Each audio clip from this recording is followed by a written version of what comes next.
Ils sont 11 millions en France à s'occuper au quotidien d'un proche en perte d'autonomie en raison de son âge, d'une maladie ou d'un handicap. L'aidant est celui qui aide. J'aide est le podcast qui donne la parole trop souvent niée aux aidants. Leur vécu et leur ressenti, leur rapport au corps, le leur et celui de l'aider, leur stratégie pour jongler entre vie professionnelle et vie personnelle, autant de thématiques qui seront abordées sans tabou du point de vue des concernés.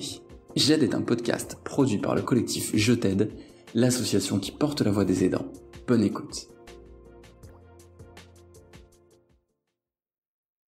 Marie-Pierre est mariée à Adrien. Ils ont 2 magnifiques enfants, Eugène, 8 ans, atteint d'une maladie génétique rare, le syndrome de Williams-Eberen, et Suzanne, 3 ans. Découvrez à travers Marie-Pierre le parcours d'une maman aidante au quotidien loin d'être ordinaire, surtout en ces temps de confinement. Bonjour Marie-Pierre, comment vas-tu ? Très bien, merci beaucoup. Alors merci beaucoup d'avoir accepté notre invitation. Aujourd'hui avec toi, on va parler de plein de sujets qui nous tiennent à cœur au sein du collectif. On va parler de nos proches, d'aider, de confinement, d'aimer, d'enseignement de vie aussi, et de tout ce que toi, dans ton parcours, tu as pu trouver et mettre en place pour préserver l'équilibre d'Eugène, et spécialement en cette période de confinement. Mais avant toute chose, est-ce que tu veux bien nous expliquer ce qu'est le syndrome Williams-Eberen, Williams-Eberen? Oui, c'est bien ça. Donc, c'est le syndrome de Williams-Eberen. Donc, c'est un accident génétique rare qui est caractérisé par la perte d'une vingtaine de gènes sur un des chromosomes 7. C'est une anomalie qui affecte les capacités intellectuelles et de développement des enfants. Et en France, on compte environ 1 cas sur 10 000. Et en plus du syndrome de Williams-Eberen, mon fils a aussi des troubles de l'autisme associés. Est-ce que tu peux nous expliquer ce que ça signifie d'accompagner du coup un enfant qui est porteur de ce syndrome au quotidien? Qu'est-ce que ça signifie pour toi en tant que maman? Qu'est-ce que ça signifie peut-être aussi pour Adrien, ton mari, ou pour Suzanne dans la vie au quotidien? Oui, en fait, on bascule un peu dans un autre monde lorsqu'on a le diagnostic d'un accident génétique comme ça. On ne sait pas non plus nous-mêmes ce qu'est le syndrome de Williams-Eberen. On le découvre. Donc c'est un tourbillon. On est obligé de devenir un peu multicasquette. De faire des sacrifices aussi, donc des sacrifices niveau carrière, du temps qu'on se consacre à soi-même pour vraiment se consacrer à cet enfant. Donc en fait, quand je parle de multicasquette, c'est devenir éducateur, orthophoniste, kiné, psychologue, professeur, et on devient vraiment l'expert de son enfant pour pouvoir l'accompagner en fait. Comment est-ce que ça a été détecté chez Eugène ? Eh bien, il y avait des retards au niveau psychomoteur, donc à la marche, au niveau du langage, et on a dû consulter assez rapidement. J'ai la chance, mon mari Adrien est thérapeute, donc il avait déjà un regard assez aguerri sur les difficultés que peuvent avoir les enfants au niveau de leur développement. Et donc en fait, on a tout de suite fait appel à des professionnels, on s'est entouré. À aucun moment, au tout début, on s'est dit que notre fils avait une anomalie génétique. On a découvert ça. Il avait quel âge quand vous l'avez découvert exactement ? 18 mois. Donc pendant 18 mois, on a pensé être vraiment des parents défaillants. Et puis on a vraiment tous les sons de cloche, les gens tout autour de nous, les thérapeutes, les gens sont bienveillants et essayent de nous rassurer, mais c'est vrai qu'au bout d'un moment, il était beaucoup à l'hôpital aussi. Il a été hospitalisé pour des problèmes de santé, notamment pulmonaires qu'on retrouve dans le syndrome de Williams.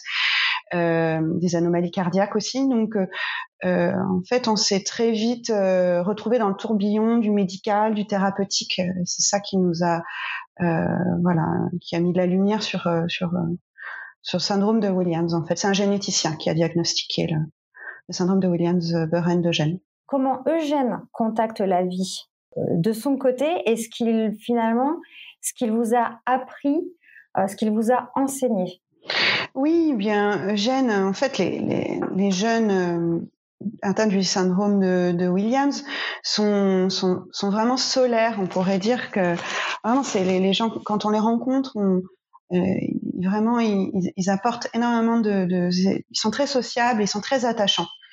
Et ils apportent beaucoup de joie. Presque même super empathiques, mais il me semble. Oui, alors pas toujours empathiques, mais en tout cas hypersensibles. Donc ils ont vraiment une attention quand même à l'autre. Et ils ont pour la plupart un langage assez sophistiqué. Donc on peut vraiment discuter avec eux. Alors c'est pas le cas d'Eugène qui, lui, avec ses troubles du spectre autistique, ne communique pas formellement, enfin communique, mais en tout cas ne fait pas des phrases très élaborées. Mais tout de même, il y a vraiment un lien qui se crée assez spontanément avec l'autre. Et puis ils ont une excellente mémoire auditive et visuelle, et puis une oreille musicale aussi. Donc ça fait d'eux des êtres vraiment exceptionnels. C'est une chance de rencontrer une personne porteuse du syndrome de Williams. Qu'est-ce que ça implique dans ta vie de maman aidante, le fait d'accompagner Eugène au quotidien, et qu'est-ce que ça implique aussi pour toute ta famille finalement? Comment ça réorganiser ou comment ça organise la vie familiale? Eh bien, moi j'ai un petit peu dû changer, ou en tout cas j'ai dû mettre de côté un peu ma carrière professionnelle dans un premier temps, puisqu'en fait ça demande énormément d'investissement, de temps. L'accueil des enfants en situation de handicap de manière générale n'est pas encore complètement adapté. En tout cas pour nous, pour Eugène, ça a été très compliqué. Il a fallu vraiment lui consacrer du temps, puisqu'il pouvait pas vraiment aller à l'école comme tous les autres enfants à temps plein. Vraiment, c'est pas possible. Donc j'ai dû être mobilisée pour lui. Et donc, ça implique laisser sa propre vie un petit peu de côté, mais cela n'implique pas non plus s'oublier. Voilà, vraiment j'insiste sur le fait qu'il faut penser à soi, et que j'ai tout de suite pas tout de suite, mais en tout cas nous avons rapidement dû prendre conscience que c'était difficile et qu'il fallait absolument d'urgence s'occuper de soi pour garder la tête hors de l'eau et être des parents aidants, parce que aller bien, quand on va bien soi-même, on peut aider l'autre.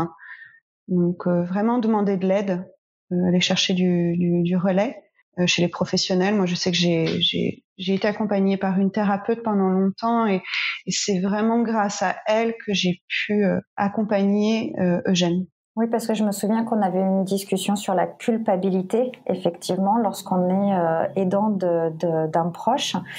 Comment de ton côté, tu as dépassé cette culpabilité, peut-être de prendre aussi du temps pour toi, de l'espace? Je sais que c'est très difficile parfois pour les aidants de s'octroyer un temps de répit qui est absolument nécessaire, comme tu le dis très, très justement. Toi, comment tu as fait pour dépasser cette culpabilité, en fait? Oui, il y a toujours ce sentiment de défaillance, de vouloir être le parent parfait. En fait, on nous demande tellement en tant qu'aidant, en tant que parent accompagnant d'un enfant en situation de handicap, que c'est vrai que on cherche vraiment à bien faire. Et moi, j'ai dépassé ça. Je sais pas si je le dépasserai jamais, mais en tout cas, j'ai vraiment voulu, avec mon mari, faire équipe déjà. Je trouve que c'est hyper important, parce que parfois, seule en tant que maman, on peut pas toujours être au top. Hein. C'est compliqué de toujours se sentir au mieux de soi. Donc c'est bien. Moi, j'ai la chance d'avoir un mari qui est très investi aussi dans l'éducation et l'accompagnement de son fils. Donc je pense que c'est vraiment demander passer le relais, quoi. Et puis je pense vraiment être à l'écoute de l'enfant, être focalisé sur lui, et éviter de s'apitoyer, peut-être. Je me souviens qu'on a discuté aussi, et ça, on voulait le partager toutes les deux à toutes les personnes qui nous écoutent. On sait que la crise sanitaire liée au Covid-19 et plus particulièrement la première période de confinement, elle a entraîné la fermeture de nombreux accueils de jour, de services d'aide à domicile. C'est vrai que les aidants familiaux se sont trouvés pour beaucoup démunis face à une aide qui était pourtant nécessaire. Ils ont dû assurer, pour beaucoup, la surveillance, la continuité des soins, pour permettre à leurs proches de conserver leur repère et leur équilibre.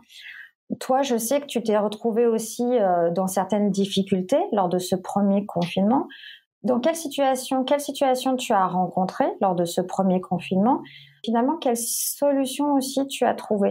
Oui, c'était une situation vraiment inédite. En fait, c'était compliqué pour tout le monde et puis pour nous, je pense. Alors, c'était difficile parce qu'en fait, on a un enfant qui est complètement dépendant de nous, qui sait pas s'occuper seul, donc on est obligé d'être créatif. Voilà. Et puis cette situation inédite de crise fait qu'il y a énormément d'éléments anxiogènes de l'extérieur. En fait, l'actualité fait que c'est très angoissant. On a plein de sons de cloches différents. Donc on se sent vraiment. Il y a un moment, on se sent submergé par ce qui se passe. Et puis moi, j'ai vu très personnellement, j'ai vu Eugène perdre ses repères. Il a besoin vraiment d'avoir un cadre. Et donc, j'ai été chercher de l'aide en fait très vite. J'ai contacté l'IME de mon fils et j'ai demandé très rapidement des outils en fait pour pouvoir recréer cet équilibre, ce cadre. Alors des outils de communication pour reprendre les choses qu'il faisait au sein de son IME et essayer de reproduire un petit peu le travail des éducateurs. Alors on peut pas le faire puisqu'on est parents, on n'est pas éducateurs, mais en tout cas, voilà, lui apporter un cadre. Et ça déjà, ça fait du bien parce qu'à partir du moment où on met ça en place, on voit que l'enfant est mieux. Et donc nous on va mieux et voilà, ça a un effet positif sur le reste de la fratrie parce qu'il faut pas oublier aussi qu'il y avait Suzanne et Suzanne toute petite, 3 ans, à peine 3 ans.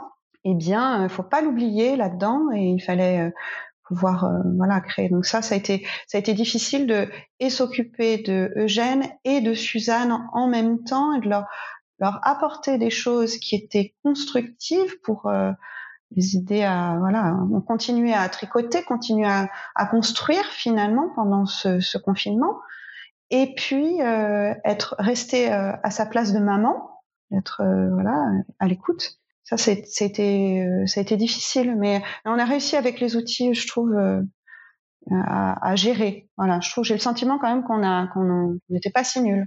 Voilà. Oui, ce qui est super positif, effectivement, parce qu'on avait aussi parlé de ce que tu as pu retenir. On est dans une phase de second confinement qui est, on va dire, plus souple que le premier. Et je crois que l'effet d'expérience du premier confinement, tu as pu réutiliser certaines astuces ou en tout cas un état d'esprit pour celui-ci, oui, me semble-t-il. Oui. Oui, tout à fait. En fait, j'ai trouvé que tous ces outils de communication, on les a conservés, d'accord. Donc vraiment, j'avais plein d'outils en fait à imprimer pour, par exemple, un emploi du temps imagé, les activités du jour. Donc tout ça, on les a vraiment conservés, on les a installés dans notre quotidien, dans le quotidien d'Eugène, et ça lui sert encore aujourd'hui. Puis ça sert aussi à sa petite sœur. Alors c'est vraiment super.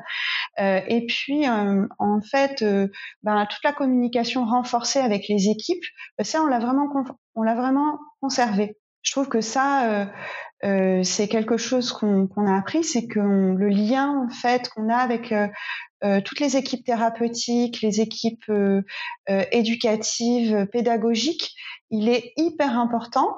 Et donc ça, on a vraiment renforcé ce lien-là avec, par le biais de, par exemple, de cahiers de liaison, cahiers de vie, etc. Et on voit que Jeanne, c'est très bénéfique pour lui.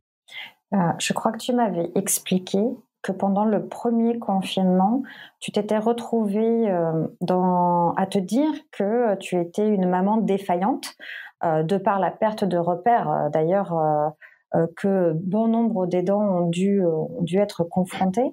Et tu m'avais aussi parlé de ce sentiment de devoir être la mère parfaite. Et je crois que tu as eu un apprentissage par rapport à ça. Oui, en fait, vraiment le sentiment d'être submergée d'informations et d'être défaillante. Mais en même temps, l'enseignement, c'était quand même que finalement, on a réussi à s'en sortir. Enfin, j'ai trouvé des moyens. Voilà, on se raisonne, on gère son propre stress et on agit. Et en fait, finalement, on découvre que ce sentiment n'était pas finalement complètement nouveau. En fait, moi, je me suis souvent retrouvée seule à la maison avec mon fils à essayer de lui trouver des activités utiles à faire, etc. Ah, donc c'était pas un sentiment nouveau. Je crois qu'il y a beaucoup de familles comme ça qui ont ce sentiment parfois d'être confinées. Eh bien, nous, c'était pas complètement nouveau ce sentiment de confinement. Donc, et puis on a réussi à le surmonter. Enfin, surmonter pas mal de choses. On a réussi à prendre du recul, se dire que finalement, on gère, quoi. On n'est pas si nul, on gère. On a des capacités d'adaptation exceptionnelles. Et c'est vraiment, j'en ai tiré cet enseignement-là, c'est de prendre un recul sur soi-même et de se dire, mais finalement, on n'est pas mauvais. On fait à notre mesure, sans se comparer, parce que en fait c'est ça aussi qui est très anxiogène, je trouve, c'est que on peut, pendant ces périodes de confinement qu'on a vécues, il y a énormément d'informations qui nous est envoyées. Enfin, moi, je sais que j'ai reçu des tonnes de mails avec des informations, des idées, d'activités, etc. On peut pas tout suivre. On peut pas tout mettre en place, mais si déjà on arrive à mettre quelques petites choses en place, eh bien on peut être fier de soi, voilà, de l'avoir fait, d'avoir réussi à le faire. Et du coup, tu m'offres une excellente transition par rapport à ton retour d'expérience. Confinement et bien au-delà, parce que je crois que tu m'avais aussi souligné que finalement, le confinement pour toi, c'était pas c'est une situation inédite et en même temps, comme tu le dis très justement, rester avec Eugène et s'en occuper et l'accompagner au quotidien, c'est aussi, ça fait partie de ta vie, tout simplement. Oui. Sur la base de ton retour d'expérience, quels seraient les quelques conseils que tu aimerais avant tout partager avec tous les aidants qui nous écoutent? Eh bien, le premier conseil, je pense, et il est vraiment important, c'est déjà, c'est un conseil vraiment général. Je pense qu'il faut suivre son instinct. C'est vraiment nous les experts de nos enfants, de notre enfant. Je considère que c'est ça la clé. Et puis ensuite, c'est vraiment prendre soin de soi, de sa santé mentale, psychique. C'est essentiel. On a le droit de craquer, on a le droit de, voilà, mais je crois qu'une fois qu'on a craqué, et c'est nécessaire d'ailleurs, vraiment, il faut essayer il faut pouvoir prendre soin de soi pour pouvoir prendre soin de l'autre. Donc ça, je pense que c'est un conseil. Aller voir, aller chercher de l'aide, demander de l'aide auprès des professionnels, de son entourage aussi, pourquoi pas, mais ne pas hésiter en fait à aller demander de l'aide, ne pas rester seul face à ce qu'on vit. Je pense que c'est essentiel. Et puis un autre conseil, je dirais, c'est arrêter de se comparer, être tendre avec soi-même finalement. On fait ce qu'on peut avec ce qu'on a. On peut pas être parfait, on peut pas essayer d'être parfait d'ailleurs, on peut pas tout faire. Donc arrêter de se comparer avec le voisin et vraiment se focaliser. On a des enfants qui sont, regardez les qualités de nos enfants et savoir apprécier les qualités de nos enfants.